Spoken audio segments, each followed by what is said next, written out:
So I'm with the 2007 Land Rover Range Rover L322, and 3 years ago, you might recall, we replaced the steering column, and we did that because the key wouldn't turn. Steering wheel was not locked, key won't turn. This car, trans cooler line exploded.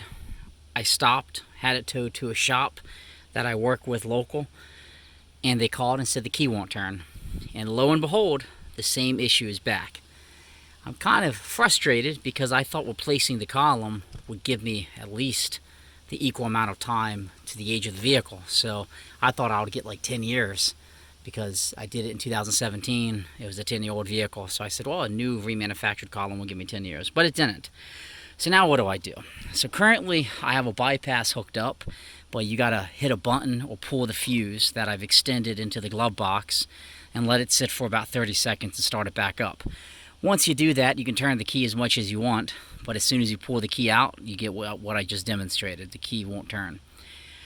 I called up the guy I bought the steering column from. He said, oh, Jason, I got an idea for you. Remove the plastic over the column and hit the bottom in a very specific area with a mallet. So in order to remove the column, this plastic, you need to use a Torx T20 and T25. And when you do it, you're going to have underneath these holes T20, T20, T25. 25 in the back, and then T20s in the front. And I just used a normal screwdriver. It was long enough to get in there and do it. So now what I'm going to do is remove the plastic. I'll show you what that looks like, and then I'll demonstrate what this guy that sold me the steering column claims you need to do to get the spring to pop. If that doesn't work, I'm going to try to lubricate it. If that doesn't work, I'm going to be looking for another steering column, I think. So I have the steering column plastic cover off, and the steering column is this device right here. This is the one that I replaced 3 years ago, and we did a lot more work when we replaced it with removing the dashboard, where theoretically you can remove the steering wheel, the airbag, and a few bolts in here and pop it out and put a new one in. But as I mentioned, I was told that this could just be the spring is stuck and to give it a good whack. And I thought the guy was full of you know what. However, I got a rubber mallet and I went under, and he told me to hit it right about there, and I gave it one big whack, and to my surprise, everything would work. Most importantly, you can hear that click if you listen. The click. That is effectively a little spring in there unlocking the steering column and doing its thing. Now, people talk about lubricating these as a preventive measure. Let me step to the other side. So, I'm very pleased it works. However, I'm still concerned it's not a long-term fix. But my thought is, it's been so humid when all this happened, and it happened after I had it yanked up on a tow truck. Maybe it literally just got sticky and stuck. But people talk about lubricating them. A lot of people will drill a hole in here and spray WD-40. But a UK video said I can pop this metal out and I can spray WD-40 in it. Now I'm a little hesitant just to start spraying WD-40, but I'm told the electronics all reside on the outside, and it's just that little spring inside.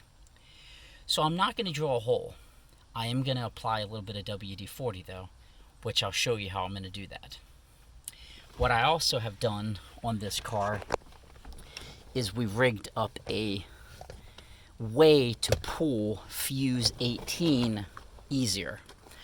So now in my glove box, you can see this little guy.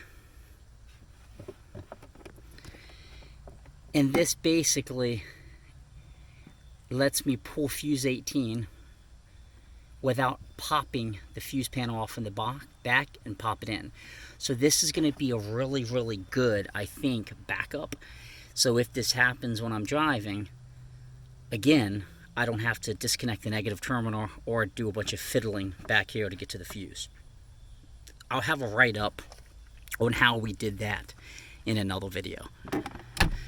But for now, I am pleasantly shocked that literally 10 minutes of work made this thing start working again.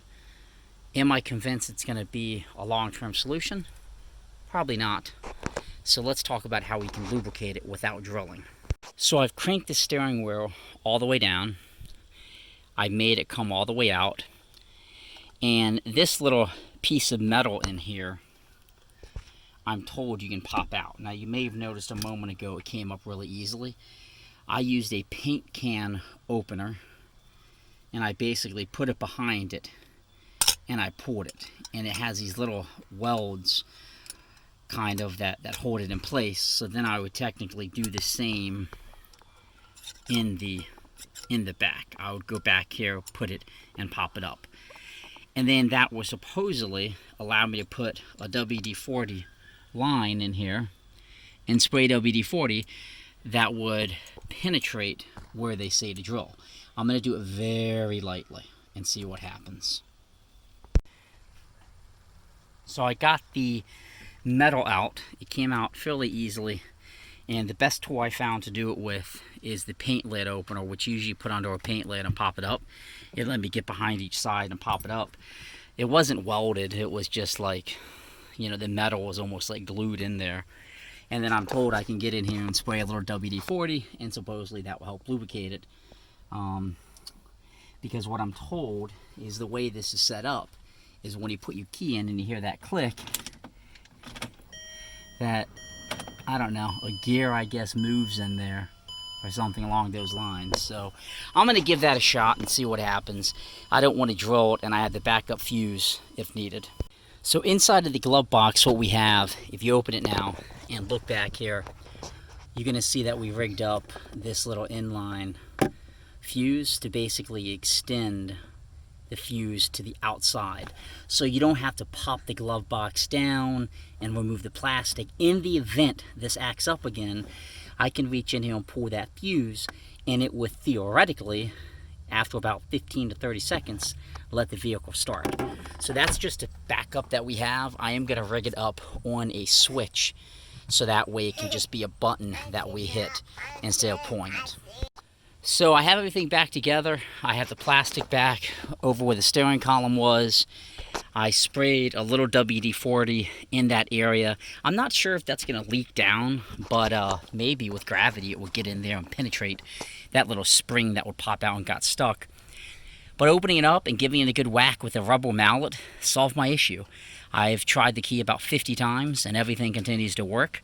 I must say I'm shocked. I'm hoping that this wouldn't have solved my issue previously with the steering column, because the guy never mentioned this when I bought it from him. He claims occasionally after he rebuilds these that they might do this, but usually it happens significantly sooner than what it did on mine. So I would say if this is happening, give it a shot. Move that piece of plastic, hit it with some WD-40. If that doesn't work, maybe consider drilling into it and spraying, because replacing the steering column can be quite pricey. But I'm really happy to have this vehicle back driving. It's my favorite one I have of all my Land Rovers. So this is an exciting day for me. Thanks for tuning in. I hope this was helpful. But you can see with a T20 and a T25, you can access the steering column and do a bit of preventive maintenance. Okay, so I'm just adding a quick update to the end of this video to show how we've modified the little bypass. So as the video that you just watched, we had a bypass where initially I would pull the fuse, and then I had another bypass I showed with the switch that we added. But this is kind of the latest and greatest. So what would happen is this would go into slot 17, I believe it is, on the fuse behind the glove box. And then this wire will run out and then you have the ability to just hit this switch. Off, wait 10 seconds, back on. It will mimic if you pulled the fuse. So even though right now, the video you just watched, my steering column is working, I still have this installed because I do not want to be in a position where I'm picking up my son and all of a sudden the steering column stops and I have to pull a fuse or disconnect the battery. I'll just reach in, open the glove box, click, wait 10 seconds, click, and start the car back up, and then worry about resolving the steering column again. I've made 2 of these, 2 extra ones, and I am selling them just to anybody that's an enthusiast like myself, and I'm selling them for 25 bucks, which basically covers the cost of the parts and then the a little bit of time that we spent putting them together. So if you go to my website, jams.net, jamz.net, you'll see a link where you can buy one of these and send it via PayPal, and I'll ship it out to you. There will be a small shipping charge on there. So I just did this because I'm an enthusiast of Land Rovers, and yeah, you can make this yourself, but maybe you don't want to hassle with it, or maybe you don't know how to do it, and you can just plug this in and have a plan B if your steering column acts up. Thanks for watching.